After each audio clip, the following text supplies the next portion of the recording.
fate, destiny. Are we the chosen ones? I kind of feel ridiculous to say that. But you see, it's my birthday. And the world is ending. Yes, it's Judgment Day.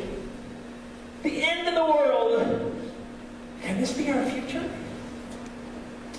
Those lines are taken from a new show that began airing in January of this year called You, Me, and the Apocalypse. Now, how many of you saw that back in January? Yeah, okay. That's why it didn't get a season 2. But no, the premise, I mean, how could they miss? It's a comedy about the apocalypse, about Judgment Day. How could that have not garnered lots of viewers? I mean, really. So it was. It was just a little bit less reverent than maybe Prince singing, 2000, party's over, out of time. So tonight, I'm going to party like... So you did hear that one. Okay, good. So we have that new show about the Judgment Day that will never see the light of day. And, but the concept of Judgment Day is seen in a lot of our literature, in a lot of our media and movies and such. Ever heard of a little franchise called Terminator? Yeah, that's about the Judgment Day, is it not? And Left Behind series again. Of course, You, Me, and the Apocalypse, and we could go on, not to mention the great zombie apocalypse, but I'll leave that for another day. So we have this in our normal media outreach here. As we look at that, and as we go to our second parable in our series, we've talked about the parable of the sower. Now we're going to talk about the parable of the wheat and the tares. And what everyone agrees on, and almost no one agrees on anything in the parables, but what everyone agrees on is that this parable is about the judgment. We may all agree on it, but we may not really like it much. One point of the parables is that there will be a judgment. And it sure sounds like it's an end-of-the-world type judgment as we read the words of this parable. So we need to ask the question, so what does that have to do with me today? I mean, it's not even my birthday. And we're talking about judgment.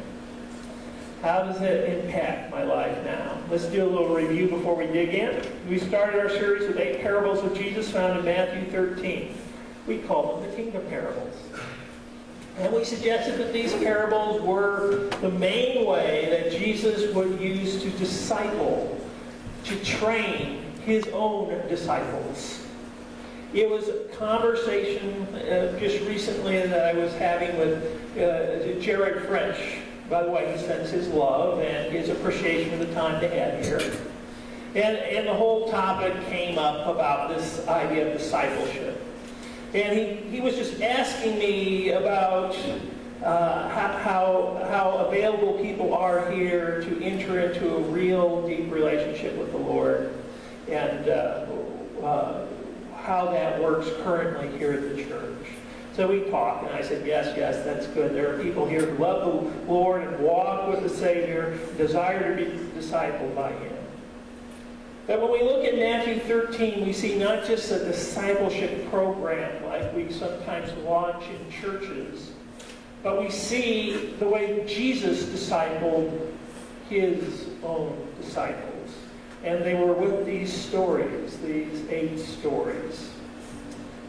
Next week, I thought it would be maybe wise to print out a list for you, maybe stick it in the bulletin of where we've been and what the main points were. What were the takeaway points in each of those parables that we've done thus far? Today we're going to see 2 main points hammered home. First, that God is in control. God is in control and we are not. Suppose that is 2 points. God is in control and we're not. And the second, that he is indeed good. So, let's dig into the parable and see what exactly he says. We've already read it. We see in verse 24 that Jesus is going to bring another parable, and he says, the kingdom of heaven is like, or the kingdom of heaven may be compared to, depending on your translation. And what you're going to find out from here on in, that each of these parables are going to start out like that. The kingdom of heaven is like, or the kingdom of heaven will be compared to. And that is just a way of delineating each parable separately. But it also clues us into a big thing. He's talking about the kingdom of heaven. And as we said before, it simply means the rule of Christ over his world. The rule of Christ over his world. It's done perfectly in heaven, and he would love to see it being done perfectly here. However, we kind of sense that sometimes it's not. Right?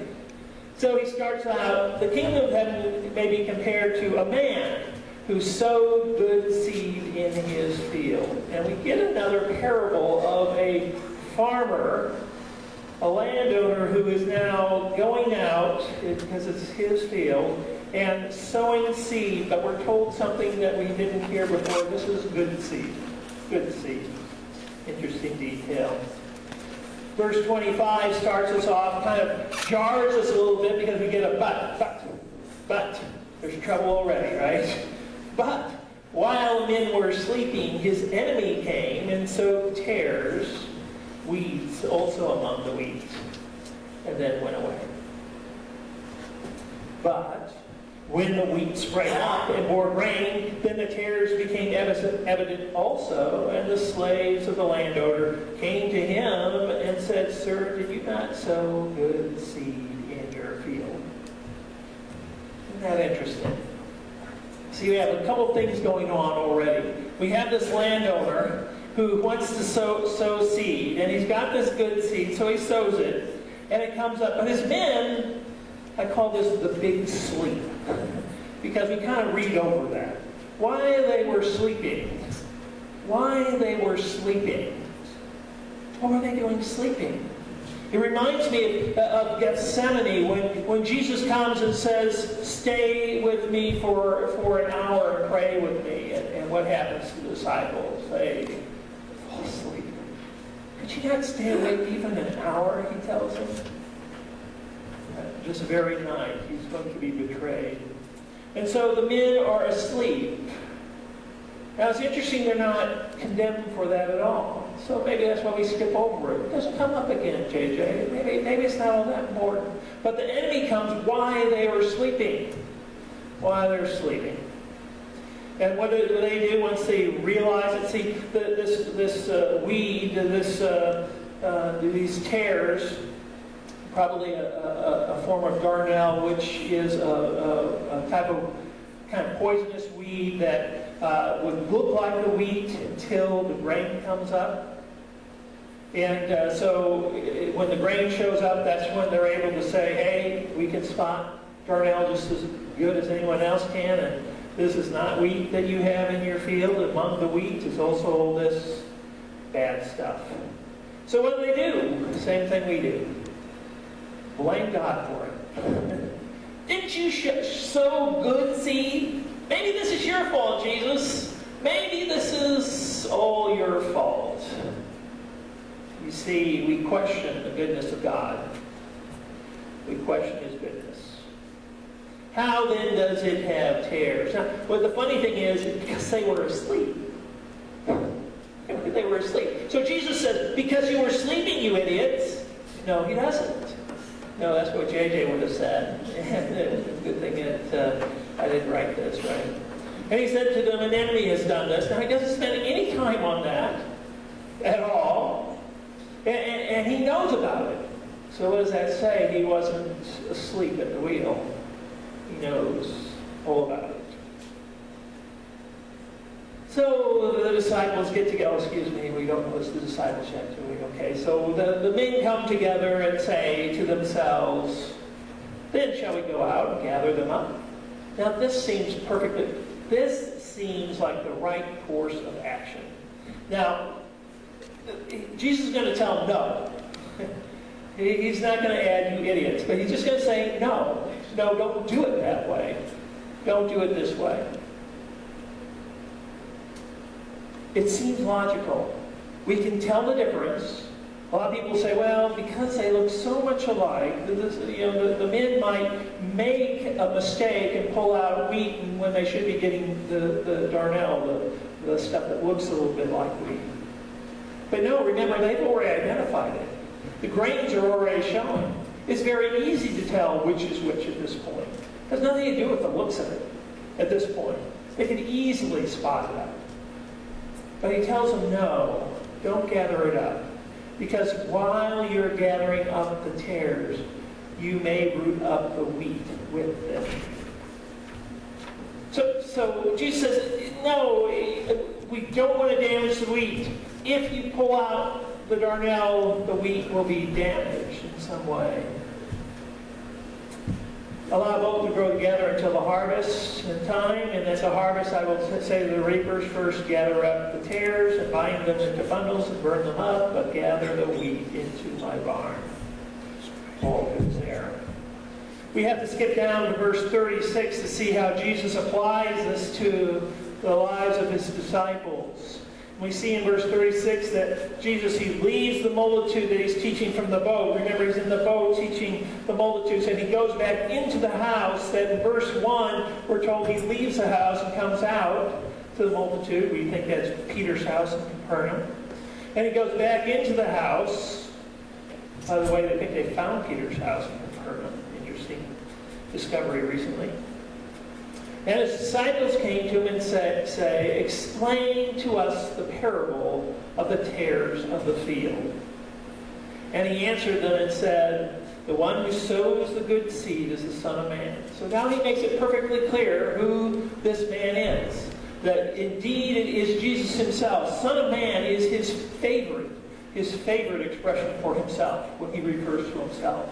And it is an Old Testament title that we see in the book of Daniel, I believe Daniel 7, where the Son of Man comes and is seated on the very throne before God. Something that if you think about, does God share his glory with anyone? So this title, it really says, I'm fully human. That's what the Son of Man, I'm a person like you. Son of Man. That's what that title means. And yet in Daniel, it takes on a new messianic flavor, because here the Son of Man is sitting in the throne of God. And Daniel looks in his vision and he says, I saw one who looked like a Son of Man who approached and stood by the Ancient of Days. And he gets this vision. How can this be? How can this be? So he uses this title of himself, and it's a messianic title. It is a claim for deity as much as the title itself is talking about humanity because of what happens in Daniel. And he says the field, and he's going to go through, he says, see, I'm speaking in an analogous form where each thing represents something kind of unique. And you might say, well, how would anyone be able to discern what was going on in each of these cases? How would that happen? How would we ever find out? The answer is exactly what they're doing right here. They simply ask, tell us what this parable means. And he tells them. The field is the world. A lot of interpreters will ignore that and say the field is the church. And so this is talking about how the church will be infiltrated from tares. Well, I don't doubt that the church gets infiltrated with tares, with weeds occasionally. It's not really the focus here. The focus is the entire world. Because his kingdom is the entire world. And for the good seed, these are the sons of the kingdom. So what does he plant? He plants the sons of the kingdom, and they grow, and they are to be nourished and made vibrant and alive. So God is responsible for that, the sons of the kingdom. And the tares, these are the sons of the evil one. And the enemy who sowed them, well, that's the devil.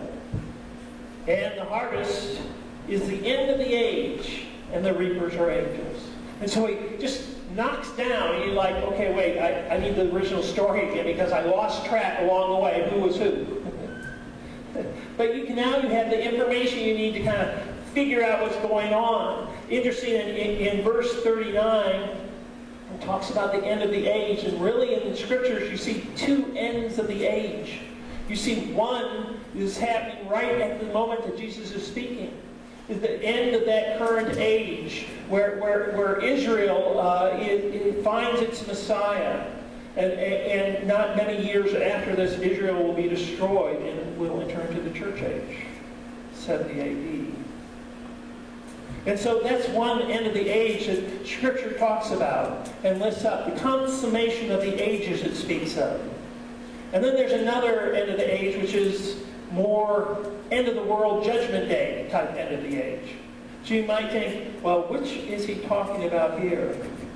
I think that Matthew tries to make it abundantly clear. In your English translations, you probably don't have a good indication of this. But it says, the end of the age.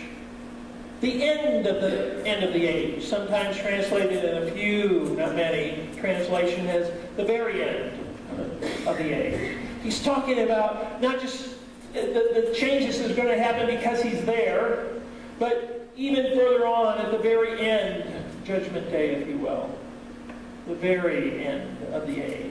And he repeats it. So there's only two times that this specific construction, the very end of the age, is used, both in Matthew, referring to the end times.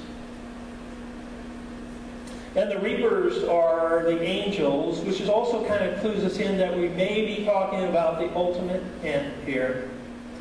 Therefore, verse 40, just as the tares are gathered up and burned with fire, so it shall be at the very end of the age. Verse 41, the Son of Man will send forth his angels. Notice who's in control here. The Son of Man is never out of control. He's not out of control when the devil comes and plants seed. It's all within his divine will. We don't like it. But it's all within his divine will. We want to object. But it's all within his divine will. And he's not out of control here. The Son of Man will send forth his angels, and they will gather out of his kingdom, which is the whole world we just learned, all the stumbling blocks. All those who commit evil or lawlessness, some translations will have. All those who commit evil, that includes a lot of us, right? And all those who are stumbling blocks, those who in committing of evil become a snare to others. And he'll pull them out. He'll cast them into the furnace of fire, in that place where there shall be weeping and gnashing of teeth. Well, JJ, this has been a real uplifting message so far. But notice he doesn't have that. Verse 43. Then the righteous will shine forth as the sun in the kingdom of their Father. He who has ears to hear, let him hear. So the focus here is, why is all this judgment happening? It's because there's a future here. So righteousness can reign. Why are the evil gathered up? Why is this happening? Because there's a future. There's a future of righteousness that happens once the evil is taken away. Something that happens throughout time. It's not, you can't read the Psalms very long at all when you come across verse after verse after verse of, Lord, please kill these wicked enemies. You think, gee, maybe they need to take a Valium or something. They're really hostile towards these wicked enemies. But think about it. Think about wickedness in our world even today. And think about, and you can't turn on the news. I need to get rid of that news channel, Lauren. It's just like every other day someone's being shot, killed. But I don't even want to know what happened the last 2 days. I haven't watched it. We're probably in wars. It impacts the world. It kills the innocent.